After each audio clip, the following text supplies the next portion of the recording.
Gusto mo? Aba, oo naman. Ang sarap ah. Binili mo to sa mamahaling panaderyano. Naman! Big time! Hindi pre. Hindi ko yan binili. Napulot ko lang yan sa daan. Tapos binigyan kita. Para kung sakaling may lason, pareho tayong patay. Naalala ko noon palagi kami nag-uunahan ng kuya ko sa paglalagay ng bagong biling asukal. Kasi nagpapaunahan kami kumuha ng mga buong piraso noon. Oo, pinapabak namin yon. Aba, hindi kami palagi naiibili ng chubby noon. Kaya nagtitiis na lang kami sa chubby ng kahirapan. Palagi namin pinagagawan yun ng kuya ko. Ako naman? Nakain mo na yung madami kanina eh. Ang daya mo. Marami nga, maliliit naman yun, kaya kakunti pa rin yung katumbas nun. Hindi. Akin dapat yan. Hindi kaya, sa akin to. Akin? Sa akin. Hanggang sa sinabi sa amin ng nanay namin na, alam nyo ba kung bakit nabubuo yung mga asukal na yan?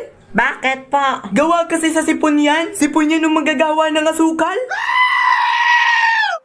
Eh, bakit po nila lalagyan ng sipon? Kasi tinatamad sila lumabas para isinga yung sipon nila. Kaya dyan na lang sila sumisinga. At mula noon hindi na ako kumain ng buong asukal. Sa pag-aakalang sipon nga yun nung manggagawa. Pero hindi naman siguro sipon yun nung manggagawa, di ba? Moist lang naman yan, di ba? Oo, Toy. Huwag kang maniniwala. Moist lang talaga yun.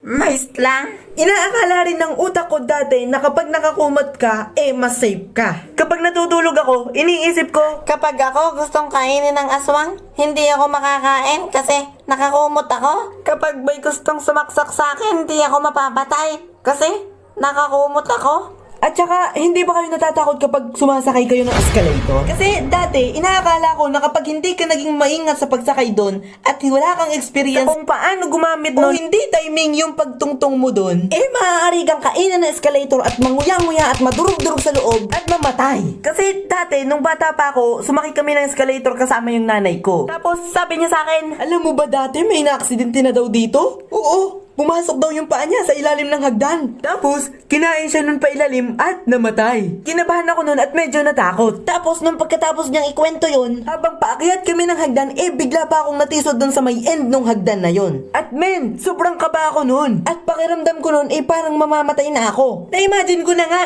na naiipit yung paa ko. Tapos, unti-unti nang lalamunin yung buong katawan ko. Tapos, madudurog na yung mga buto ko. Tapos, hanggang sa maiwan na lang yung kamay ko na humihingi ng tulong. Tapos, paglalamayan na ako. Pero hindi naman ako napano nung moment na natisod ako, kaya eto, buhay na buhay pa. Akala ko patay na ako. At saka noon, isang araw napakinggan ko yung nanay ko na parang nagngangawa. Sabi niya, Ayan, dati pinagagalitan at pinapalayas mo yan. Ngayon, gusto mo na pabalikin kasi mayaman na siya. Nako!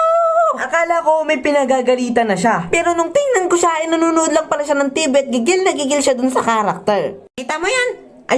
Ayan ang kalma. Dati, inaali-alipin mo yan. Ano ka ngayon, ha? Akala ko naman may kaaway na kayo At saka yung mga kaklase natin, yung mga magagaling din namang biktima Yung tipong magsasabi sila sa Facebook ng, talagang hindi ko na kaya tong distance learning na to.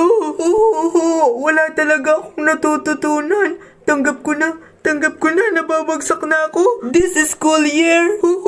Then, pagkatapos ng school year, malalaman mo, with highest honor siya. Ano? Joke lang pala yun. Akala ko ba parang nahihirapan ka at pakiramdam mo talagang babagsak ka na. Paano naging with highest honors ka ngayon?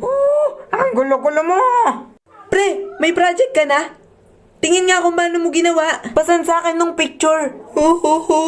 Wala pa nga akong gawa Nahihirapan kasi ako.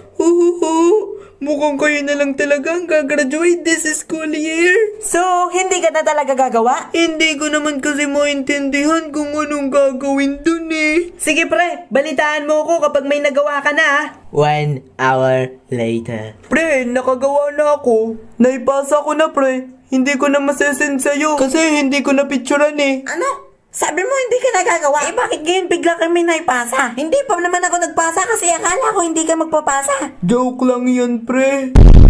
Inisip ko rin dati na cute yung mga baby. Yung tipong pagkasilang-silang nila, pagkalabas-labas sa mundo, cute na agad sila. So noon, sakto, umanak yung ate ko. Tapos tumawag dun sa nanay ko yung isa ko pang ate. Sabi niya, Inay, umanak na po si ate. Then sabi ng nanay ko, sige, pupunta ako dyan. At ako naman itong gustong makakita ng baby. Eh, sabi ko, Sasama ako. then, nung nandun na kami sa ospital, pumunta kami dun sa kwarto ng ate ko, tapos nandun na din yung baby. Then, nung nakita nung nanay ko yung baby, uy, ang guwapo! Mana sa'yo to. May ganito ka rin sa ulo mo noon eh. Ang cute. Then, iniisip ko, Ha? Ito na yon? cute yan? Tinatawag nilang cute to? Eh, mukha tong pamintang tuyo eh. Ano ba yan? Mukhang tubol.